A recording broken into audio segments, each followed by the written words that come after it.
So today, while I was cutting grass and getting ready to service these lawnmowers, I was thinking that the question nobody asks and nobody talks about is YouTube getting paid to present narratives by the government?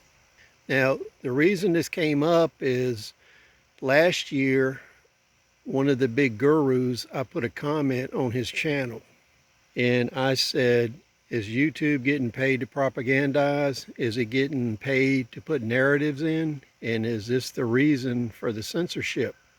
So part of displaying narratives is censorship, where anything against the message you're getting paid to advertise, you would cancel that.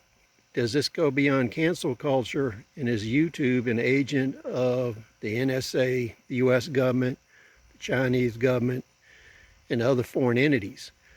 So we know with Twitter and YouTube, a lot of the comments are bots. So these bots are tools to further narratives that they're getting paid to push.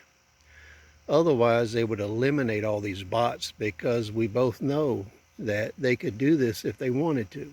YouTube functions like the movie industry does.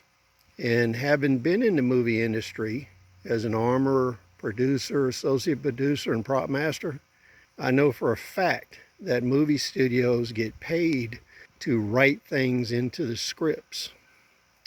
So it's just like product placement. If you watch movies and TV, you see you have Coca-Cola, you have different banks, different businesses where their logo is displayed on buildings or their products are displayed in these movies and TV shows. Well, the CIA, the NSA, and other foreign governments and non-governmental agencies also pay to have narrative and dialogue placed into movies. So it's not a stretch at all to realize that YouTube is in the narrative business. And anything that's going against their core credits and core business of pushing narratives is going to be censored.